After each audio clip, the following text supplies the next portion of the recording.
Nece Türkmenistan'ın tanımları bugün baş kaldık vatan uğruna.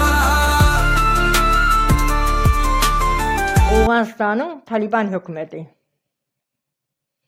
Siz 12 yaşında vaxtında BBC xanı 3 yıl 15 yaşına çelli bir 70 yaşlı adamı durmuşa çıkarmak için şol adamın öyününe koydunuz.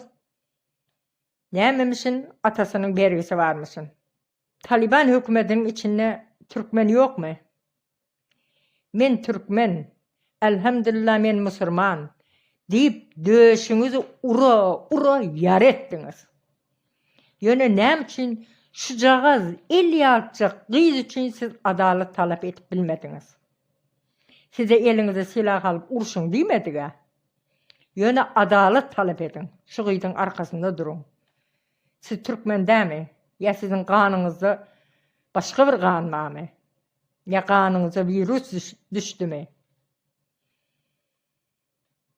Bilseniz BBC'de yekici öz namusunu koranak.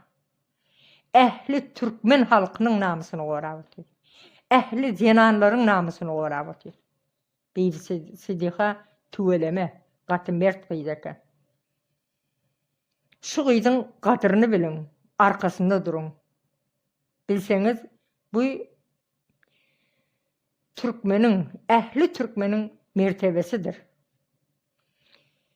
BBC'nin hiçbir bahanasız adaleti yerine getirip azat edilmesini talep ediyoruz. Men Türkmenistanlı, Türkmen zenanı.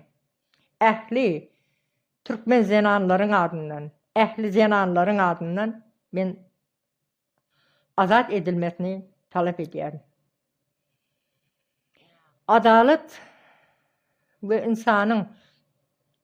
insanın Türkmen kızı BBC'nin zenan mertebesi depelenmeli değildir.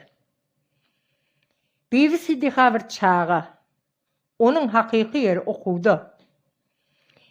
Kitapların, kalamların yanında bilimini östürmek, parlak gelecek için ulu yardım etmelidir. Afganistan'ın Taliban hükümeti BBC'de 70 yaşındaki karı adamı hem de ol adamın 2 tane ayalı var. 3. ayal edip zor bilen BBC'de durmuşu çıkarmak beylidi dursun. Gıy çağların bilim, ınım, erkinlik gelecek haklarından mahrum etmevi.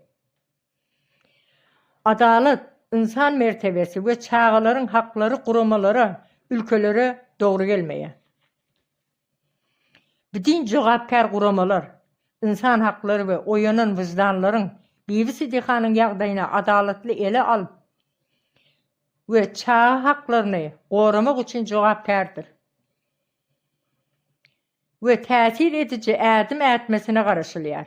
BBC'nin azat edilmesine, çağ haklarını hormat ve insan mertebesinin adalet yerini taplayanca halkın sesi batlı, sesleri peselecek değildir. Peselmezem. Türkmen kızı BBC'de azatlık talep ediyoruz.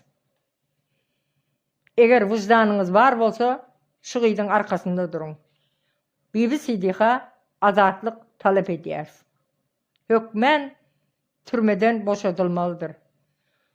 Zindandan boşadılmalıdır. Men Türkmenistanlı olansan türme divaydin. Yöne sizin ayçışınız bilen zindandan BBC'de boşadılmalıdır. Nece Türkmenistan'ın tanımları bugün baş kaldık vatan uğruna.